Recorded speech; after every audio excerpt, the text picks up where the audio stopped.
Hello everyone. Last video में हमने बात की थी अबाउट बैक्टीरियल स्ट्रक्चर, जिसमें हमने ग्लाइकोकेलिक्स सेल वॉल के बारे में बात कर ली थी। एक बार मैं फटाफट आपको रिवाइज करवा देता हूँ। सेल वॉल की हमने बात करी थी कि मेनली कंसिस्ट होगा किसका, पेप्टाइडोग्लाइकन का बना होगा।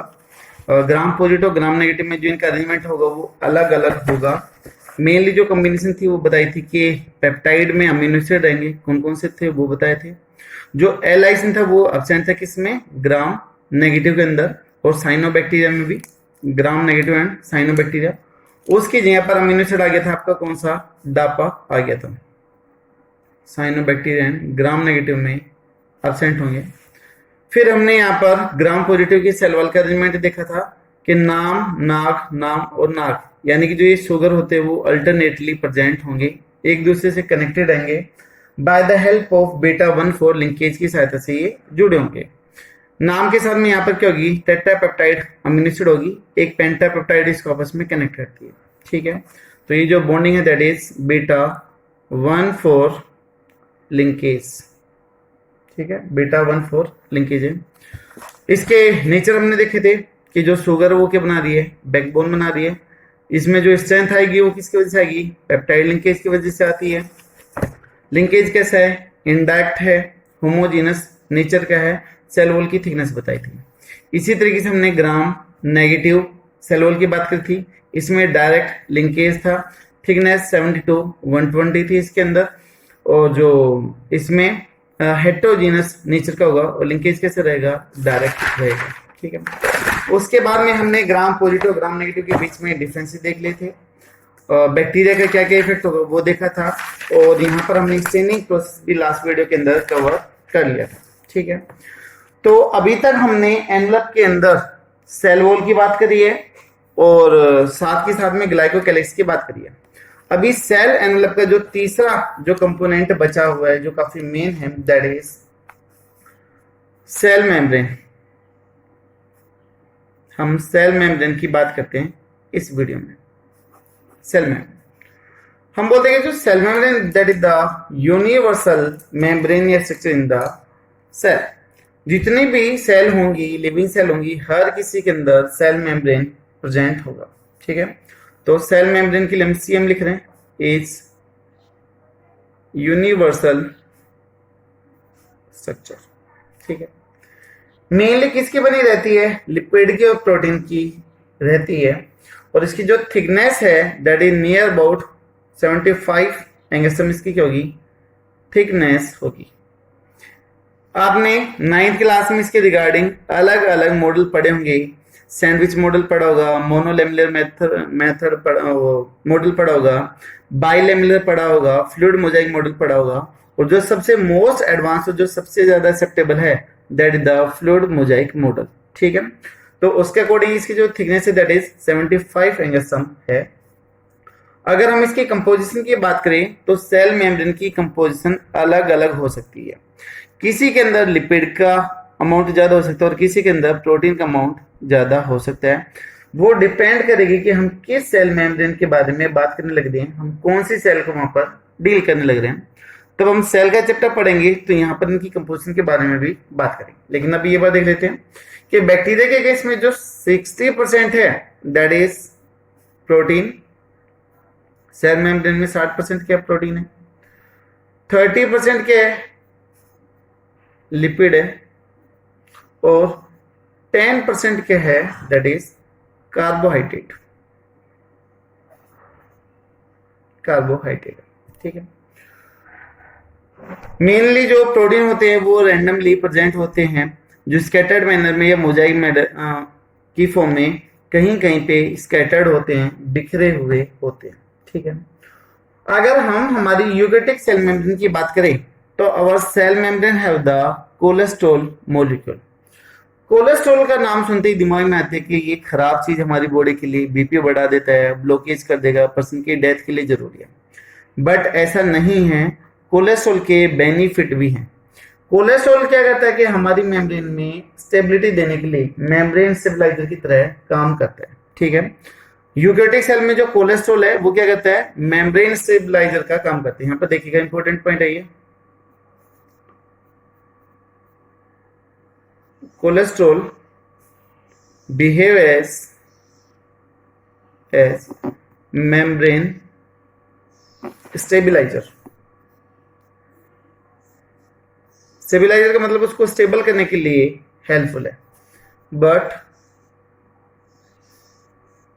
Prokaryotic cells don't have cholesterol. लेकिन प्रोकैरियोटिक सेल्स में कोलेस्ट्रॉल नहीं होता है. तो they have the hopanoid. They have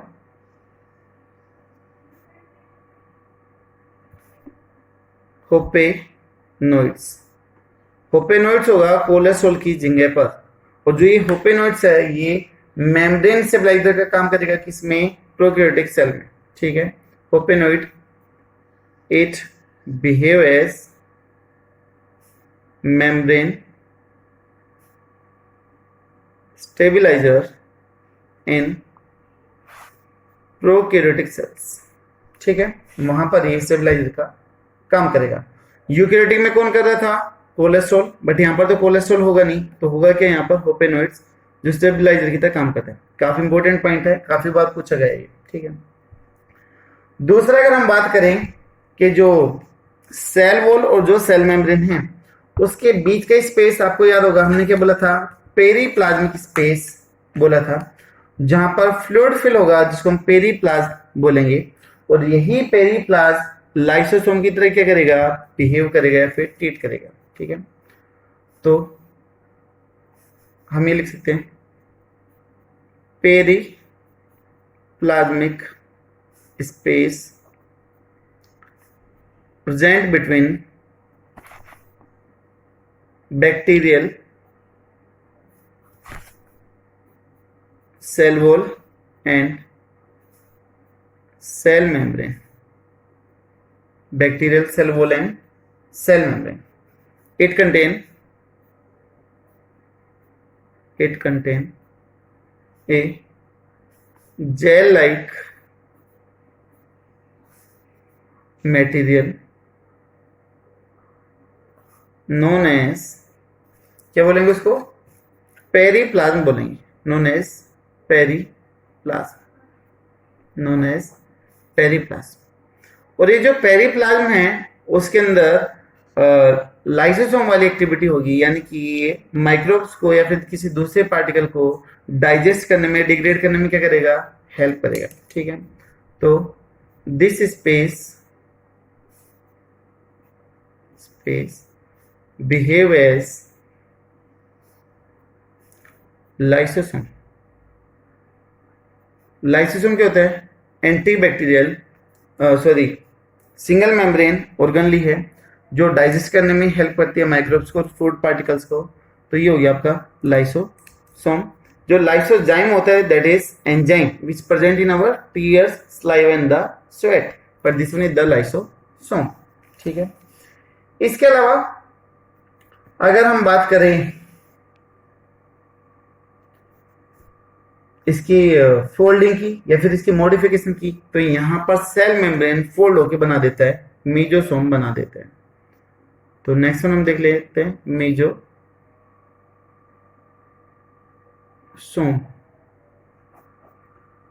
next one is the mesosome. MESOSOME mesosome. ठीक है. Mesosome also known as chondrioid. इसको हम क्या बोलते हैं?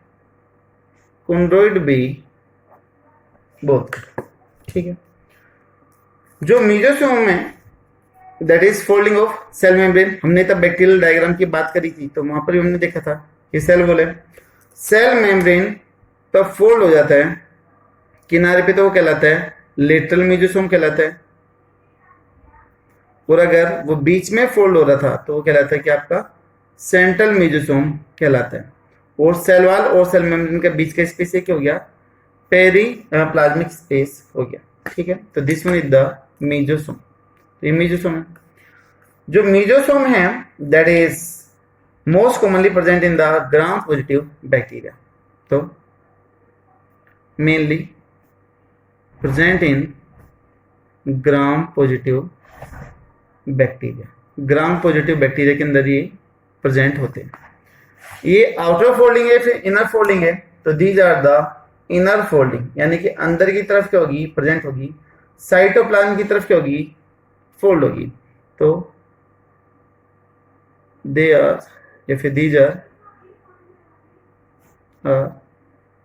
Inner folding, fold towards cytoplasm. Cytoplasm की तरफ क्या करेगी, वो फोल्ड करेगी। ठीक है, तब ये फोल्ड करती है तो ये जेनेटिक मेटेरियल के साथ भी अटैच हो सकती है बीच में, हमने बैक्टीरियल डायग्राम में देखा था। ठीक है, तो हम बोल दें कि folding at corner, folding at corner known as lateral mesosome. Lateral mesosome जो किसकी तरह बिहेव करती है, बिहेव एज बैक्टीरियल माइटोकॉन्ड्रिया। भाई काफी जरूरी पॉइंट है, बहुत बार पूछा गया है कि बैक्टीरिया में कौन सी स्ट्रक्चर है जो माइटोकॉन्ड्रिया की तरह बिहेव करती है, क्योंकि माइटोकॉन्ड्रिया तो होता ही नहीं है लेकिन उसकी तरह बिहेव करेगा। बैक्टीरिया में लाइसोसोम भी नहीं होता है लेकिन उसकी तरह भी पेरिप्लाज्मिक स्पेस बिहेव करते हैं। ठीक है, तो behave bacterial mitochondria and central folding make central mesosome, make central mesosome which get attached with nucleoid, जो न्यूक्लियोइड के साथ में क्या हो जाएगा, अटैच हो जाएगा। और बताया था ये किस में हेल्प करेगा, डीएनए को डुप्लीकेट करने में, रेप्लिकेशन करने में और सेल को डिवाइड करने में क्या करेगा, हेल्प करेगा। ठीक है, तो इट हेल्प इन रेप्लिकेशन बोल दो या फिर डुप्लीकेशन ऑफ डीएनए भी बोल सकते हो, क्योंकि डीएनए की अमाउंट डुप्लीकेट हो जाती है, डबल हो जाती है। तो रेप्लिकेशन या फिर duplication of DNA and also help in cell division. Cell division में भी क्या करेगा, ये हेल्प करेगा। ठीक है, इसके अलावा जो लेटरल मेजोसोम है, लेटरल मेजोसोम जो बैक्टीरियल माइटोकॉन्ड्रिया की तरह बिहेव कर रहा था, उसके अंदर एंजाइम होते हैं जो खाने को ऑक्सीडाइज करने में या तोड़ने के लिए क्या होंगे, हेल्पफुल होंगे। तो लेटरल मेजोसोम है वो रेस्पिरेटरी एंजाइम्स या फिर ऑक्सीडाइजिंग एंजाइम्स जो खाने को ऑक्सीडाइज करने के लिए क्या है, हेल्पफुल है। कौन कौन से एंजाइम होंगे वो हम यहां पर देख लेते हैं, ये भी इंपॉर्टेंट है, पूछ लेते हैं। SDH सक्सिनेट डिहाइड्रोजनेट, तो आप क्रैब साइकिल पढ़ोगे रेस्पिरेशन वाले में तो वहां पर ये टर्म आएगी। तो सक्सिनेट डिहाइड्रोजिनेस ये एंजाइम का नाम हो गया। इसके अलावा cytochrome oxidase, cytochrome oxidase oxidation करवाएगा। तो ये मेन एंजाइम हो गए जो फूड को तोड़ने के लिए क्या होंगे, हेल्पफुल होंगे। और जो सक्सिनेट डिहाइड्रोजनेस एंजाइम है that is part of both Krebs cycle and ETS, जो इलेक्ट्रॉन ट्रांसपोर्ट चेन है उनके बीच में ये लिंक रिएक्शन का काम करते हैं। ठीक है, ये आप रेस्पिरेशन वाले चैप्टर में पढ़ोगे अच्छे से। तो ये हो गई मेम्ब्रेन की बात, यहाँ पर हो चुकी है। उसके बाद में हम नेक्स्ट में बात कर लेते हैं साइटोप्लाज्म की। साइटोप्लाज्म पे आने से पहले एक पॉइंट है जो अपना सेल वॉल का रह गया था, वो यहां पर देख लेते हैं। एक बार हमने टिकोइक एसिड के बारे में बात करी थी, याद होगा शायद आपको। Teichoic acid present in bacterial cell wall, और जिसका हमने कोड बनाया था कैप, CAP, उसमें हमने बोला था कार्बोहाइड्रेट होगा, एल्किलॉइड होगा और फॉस्फेट होगा, ये तीन चीजें बनी रहती हैं। लेकिन जो टिकोइक एसिड है उसका नेचर मैं बताना भूल गया था। तो जो टिकोइक एसिड है जो बैक्टीरियल सेल में, it has acidic polymer, acidic polymer है। कई बार पूछ लेते कि it has acidic, basic, neutral या फिर नन ऑफ दिस। तो यहाँ पर कंपटीशन एग्जाम का पॉइंट निकलता है, इसलिए मैं आपको बता रहा हूँ याद आने पर कि this one is the acidic polymer है, जो किस किस चीज का बना होगा, CH कार्बोहाइड्रेट का बना होगा। कार्बोहाइड्रेट में भी कौन सा, this one is the like glucose का बना होगा। इसके अलावा कौन सा है, phosphate, phosphate, and last one is alkaloid. इन तीनों के कॉम्बिनेशन से कार्बोहाइड्रेट, फॉस्फेट और एल्केलॉइड के कॉम्बिनेशन से बनता है कि आपका टिकोइक एसिड, जो कैसे नेचर का है, एसिडिक नेचर का है। तो इससे टिकोइक एसिड की फॉर्मेशन हुई है। टिकोइक एसिड का मेन काम क्या है, teichoic acid mainly metal ions को बाइंड कर लेता है अपने साथ में, जैसे कि मैग्नीशियम हो गया, आयरन हो गया, उनको अपने साथ में ये बाइंड कर लेते हैं। और जो बैक्टीरिया उनको थर्मल इंजरी यानी कि जो हीट वाली इंजरी है उससे बताता है, हम बचाएगा, क्योंकि जो मेटल आयन है वो उस हीट के इफेक्ट को क्या करेगा, न्यूट्रलाइज करेगा, एक तरीके से उसको रोकेगा। तो ये पॉइंट काफी जरूरी है। Teichoic acid bind metals ions, bind metal ions like magnesium and Fe, and protect the bacteria from thermal injury।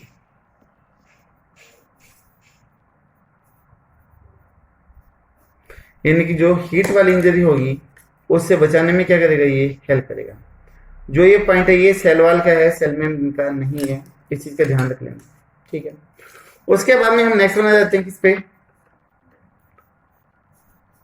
Cytoplasm पे आ गए, ठीक है। अभी देखिए साइटोप्लाज्म को समझना बहुत जरूरी है। जो साइटोप्लाज्म है वो तीन चीजों का कॉम्बिनेशन है। साइटोप्लाज्म तीन चीजों का कॉम्बिनेशन है। कौन कौन सी चीजें है, पहली हो गई दैट इज साइटोसोल, यानी कि जो लिक्विड पार्ट हो गया साइटोप्लाज्म का, दैट इज साइटोसोल। दूसरा हो गया आपका सेल ऑर्गेनेलिस, जो लार्ज स्ट्रक्चर होगी जिसका अपना स्पेसिफिक फंक्शन होगा वो आ जाएगी। हमें बैक्टीरिया की बात करनी है तो यहां पर लिख सकते हैं हम राइबोसोम, एक ही सिंगल ऑर्गेनेल। और थर्ड वन हो गया दैट इज सेल इंक्लूजन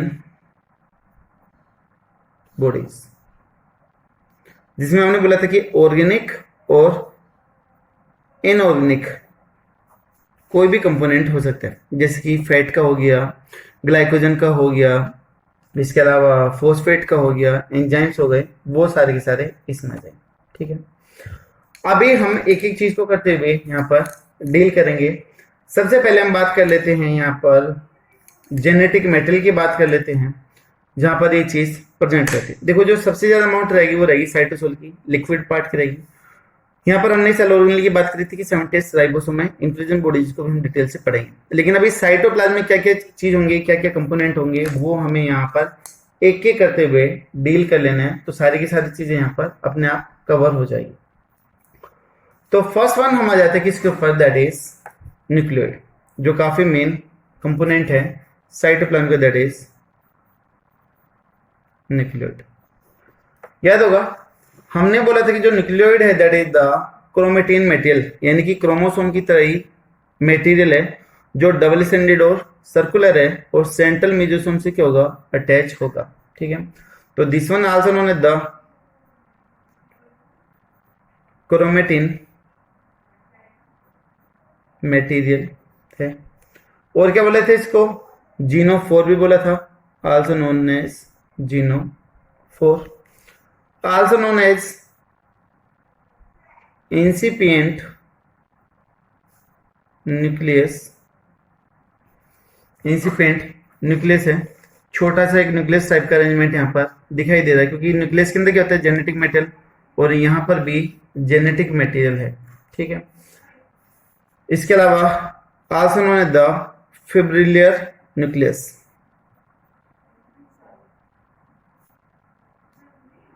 यहाँ पर जो क्रोमेटिन है, जो न्यूक्लियोइड है, वो फाइबर की तरह है, तो इसलिए इसको फिब्रिलियर न्यूक्लियस भी बोला। Also known as the प्रोक्रोमोसोम।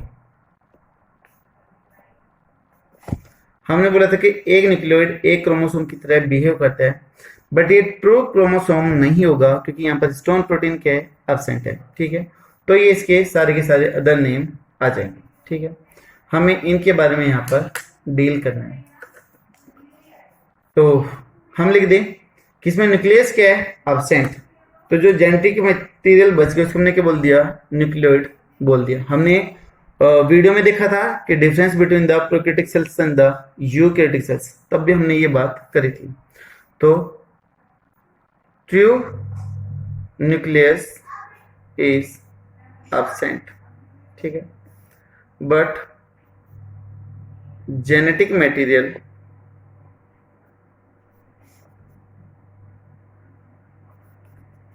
Is present, जिसको हमने क्या बोल दिया है, न्यूक्लियोइड बोल दिया। हम जो ज्यादातर टर्म यूज करेंगे वो न्यूक्लियोइड करेंगे, ये बार बार टर्म यूज नहीं करेंगे, ठीक है।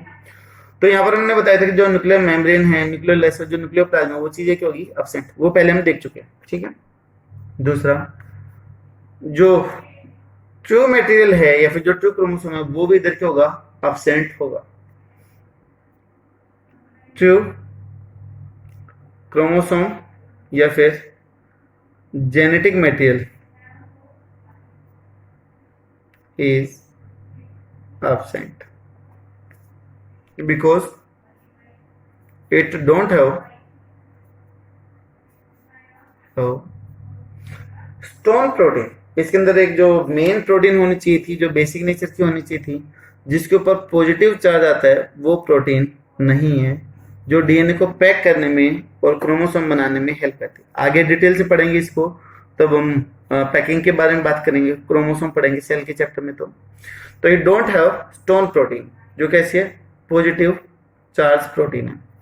तो यहां पर स्टोन प्रोटीन नहीं है, ठीक है। So don't have stone protein, so tight packing is absent. तो यहां पर टाइट पैकिंग क्या है, एब्सेंट है। तो यहां पर होगा क्या, डीएनए को थोड़ा बहुत पैक करवाने के लिए, तो यहां पर पॉजिटिवली चार्ज कुछ अमीनो एसिड होते हैं, they are known as polyamines, but they have positively charged amino acid known as polyamines. ये दोनों पॉइंट काफी इंपोर्टेंट निकल के आए हैं कि कौन सी प्रोटीन नहीं होती है, और पैक करने के लिए प्रोकैरियोटिक सेल्स में क्या होता है, दैट इज द पॉलीअमाइन्स, जरूरी पॉइंट है। तो ये थोड़ा बहुत पैक करने में हेल्प करेगा। जो न्यूक्लियोइड है, that is double standard double standard and the circular genetic material. तो double standard DS, that is double standard, and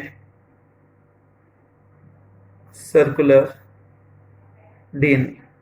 ये क्या होता है, ऐसे मान लो कि ये स्टैंड है सर्कुलर ऐसे, और इसके दोनों एंड आपस में जाके मुड़ गए, तो कोई भी एंड फ्री नहीं है, तो ये कैसा हो गया, सर्कुलर नेचर का यहाँ पर हो गया, ठीक है।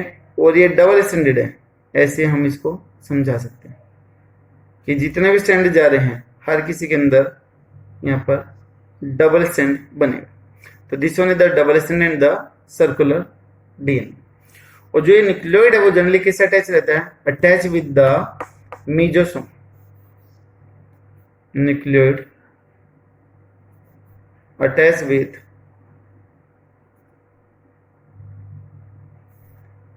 मीजोसोम। और जो ये मीजोसोम है इसको डिवाइड करने में हेल्प करता है। यहाँ पर बैक्टीरिया के डिवीजन से तब हम रिप्रोडक्शन पढ़ेंगे, तो यहाँ पर एक मॉडल पढ़ेंगे, that is Cairns theta model, जो बैक्टीरिया के डिवीजन की या फिर रिप्रोडक्शन की बात करता है कि बैक्टीरिया कैसे डिवाइड होते हैं, that is Cairns theta model. ठीक है, जो डीएनए के डिवाइड या फिर बैक्टीरिया के डिवाइड होने के बारे में बात करते हैं। ठीक है, तो ये तो हो गया मेन। इसको हम क्रोमोसोमल डीएनए भी बोल सकते हैं, जो क्रोमोसोम की तरह ट्रीट करता है लेकिन एक्चुअली में क्रोमोसोम नहीं है। ठीक है, तो this one is the main DNA या फिर क्रोमोसोमल डीएनए। क्या बैक्टीरिया इसके बिना सर्वाइव कर सकते हैं? नहीं कर सकते हैं। जितने भी बेसिक एक्टिविटी है वो सारी की सारी इसी से रिलेटेड है, तो बैक्टीरिया इसके बिना सर्वाइव नहीं कर सकते। ठीक है, it control all main activities of bacteria. So bacteria cannot survive without it. इसके बिना सर्वाइव नहीं कर सकते। हमने एक दूसरा जेनेटिक मेटेरियल पढ़ा था जिसका नाम था प्लाज्मिड, जो डीएनए इस न्यूक्लियोइड के पास में ही होता है, जिसको हम एक्स्ट्रा क्रोमोसोमल डीएनए भी बोलते हैं। उसके बिना बैक्टीरिया सर्वाइव कर सकते हैं, बट उसकी प्रेजेंस बैक्टीरिया की क्वालिटी को क्या कर देती है? इंप्रूव कर देती है। तो जो नेक्स्ट टाइप हमें डील करना है नेक्स्ट वीडियो में, दैट इज प्लाज्मिड डीएनए से हमें डील करना है। प्लाज्मिड के बाद में फिर हम जो और दूसरे कंपोनेंट होंगे साइटोप्लाज्म के, उनके बारे में बात करते हैं। ठीक है, और इसके काफी सारे टाइप हैं प्लाज्मिड के, वो भी हम नेक्स्ट वीडियो में डील करेंगे। Thank you so much.